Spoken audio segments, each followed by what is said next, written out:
अस्सलाम वालेकुम dear viewers, हम स्टडी कर रहे हैं जेनेटिक्स और जेनेटिक्स में आज का हमारा टॉपिक है प्लेयोट्रॉपी।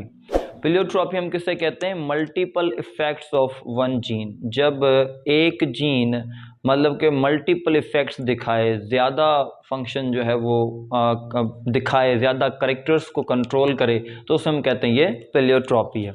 अब प्लेयोट्रॉपी प्लेयोट्रॉपिक जीन की वजह से होती है, यानी कि अगर कोई ऐसा जीन है जो मतलब के डिफरेंट इफेक्ट कर रहा है तो उसे हम कहते हैं ये प्लेयोट्रॉपिक जीन है।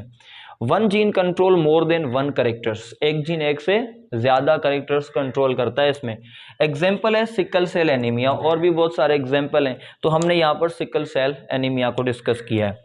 अब सिकल सेल एनीमिया होती क्या है, तो पहले हम थोड़ा इसको समझ लेते हैं। तो हमारी जो आरबीसीज हैं, जो हमारे रेड ब्लड सेल्स हैं, आरबीसीज रेड ब्लड सेल्स, उनमें होता है हेमोग्लोबिन। और हेमोग्लोबिन जो है वो 2 अल्फा चेन और 2 बीटा चेन का बना हुआ होता है। तो उसमें एक पॉइंट म्यूटेशन होती है जो कि होती है 6th पोजीशन, बहुत ही इंपॉर्टेंट है, 6th position of beta chain. Beta chain की, यानी कि 2 अल्फा नहीं, एक बीटा चेन की 6th पोजीशन जो होती है, वहां पर एक पॉइंट म्यूटेशन होती है। क्या होती है? उसमें जो ग्लूटामिक एसिड होता है, एक अमाइनो एसिड, उसकी जगह पर वेलाइन आ जाता है, ये आ जाता है ग्लूटामिक एसिड की जगह पर। और ये एक ऑटोसोमल जो है वो रिसेसिव डिसऑर्डर है, यानी कि रिसेसिव अलील के आने की वजह से होता है ये। तो ये ऑटोसोमल रिसेसिव डिसऑर्डर है, यानी कि अगर पेरेंट्स से एक रिसेसिव अलील मिल जाए तो फिर ये डिफेक्ट हो जाता है। तो ज्यादा आपको ये यहाँ पर क्लियर हो जाएगा। तो यहाँ पर ये मैंने लिखा है नॉर्मल हेमोग्लोबिन किस तरह का होता है और सिकल सेल्ड हेमोग्लोबिन किस तरह का होता है। तो ये आपके पास 2 चेन्स बनी हुई है, ये बीटा चेन है, ये जो आपके पास चेन बनी हुई है ये बीटा चेन है। और बीटा चेन में हमने सिर्फ शुरू वाले 7 अमाइनो एसिड लिखे हैं, क्योंकि पॉइंट म्यूटेशन इन्हीं में होती है। तो जैसे यहाँ पर नंबरिंग की हुई है, इनके नेम लिखे हुए हैं, 6 नंबर पोजीशन पे यहाँ पर ये हो रही है पॉइंट म्यूटेशन, यानी कि नॉर्मल में क्या है? ग्लूटामिक एसिड, और इसकी जगह पर म्यूटेशन होकर क्या आ रहा है? वेलाइन। तो at the number 6 position, 6th position पे ग्लूटामिक एसिड की जगह पर वेलाइन आ गया है। तो इसकी वजह से क्या होता है? स्ट्रक्चर ऑफ हेमोग्लोबिन चेंज, एक काम, शेप ऑफ आरबीसीज चेंज, दूसरा काम। तो मतलब एक जीन ने एक करना होता है, लेकिन यहाँ पर 2 हो गए। तो यानी कि जब एक जीन एक से ज्यादा करेक्टर कंट्रोल करे तो क्या हो जाता है? वो प्लेयोट्रॉपिक अलील हो जाता है, प्लेयोट्रॉपिक जीन हो जाता है। अब यहां पर जैसे ये नॉर्मल स्ट्रक्चर, यानी कि आरबीसीज नॉर्मल इस तरह के दिखते हैं, या अगर उनको हम साइड से देखेंगे तो वो इस तरह से दिखेंगे हमें। लेकिन जब ये म्यूटेशन हो जाती है तो उसके बाद वो सिकल टाइप हो जाते हैं, सिकल शेप्ड के हो जाते हैं, इस तरह के शेप के हो जाते हैं।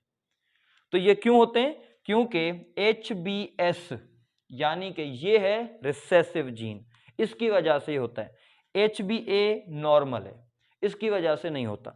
तो यानी कि अगर एक आदमी है जिसके पास HbA और दूसरा भी HbA, दोनों पेरेंट्स से अगर ये वाले जीन आए हैं, तो यानी कि वो होमोजाइगस डोमिनेंट है, ये दोनों उसके पास आए और वो सेफ है उससे, यानी कि उसके पास हेमोग्लोबिन नॉर्मल होगा।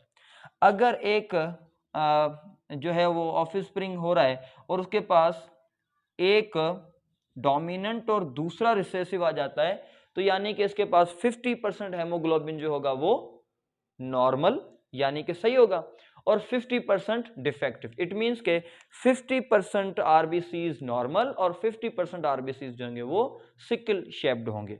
ये सर्वाइव करते हैं, लेकिन कुछ इनको जैसे थकावट वगैरह जल्दी हो जाना, क्योंकि इनके आरबीसीज का शेप चेंज हो जाता है, तो वो सही तरीके से ऑक्सीजन वगैरह प्रोवाइड नहीं कर सकते।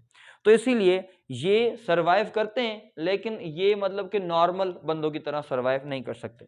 और तीसरी क्या कंडीशन होती है? एक के वो बिल्कुल ठीक हो, दूसरी के एक रिसेसिव आया हो, और तीसरी के दोनों पेरेंट्स से उसको डिफेक्टिव मिले हों, यानी कि दोनों उसके पास जीन जो है वो रिसेसिव आ जाए, दोनों कॉपीज रिसेसिव। तो इस कंडीशन में इसके पास सारे आरबीसीज किस तरह के होंगे? सिकल शेप्ड होंगे। तो यानी कि ये सर्वाइव नहीं कर सकते, इनके सर्वाइवल बहुत मुश्किल होता है। तो अब ये हमने एक डिस्कस किया है कि एक जीन के ज्यादा इफेक्ट को हम कहते हैं प्लेयोट्रॉपी, और भी काफ़ी सारे इसके एग्जाम्पल हैं। तो प्लियोट्रॉपी यानी कि ऐसा जो है जिसमें क्या होता है, प्लियोट्रॉपिक जीन होता है जो कि एक से ज़्यादा कैरेक्टर्स को कंट्रोल करता है।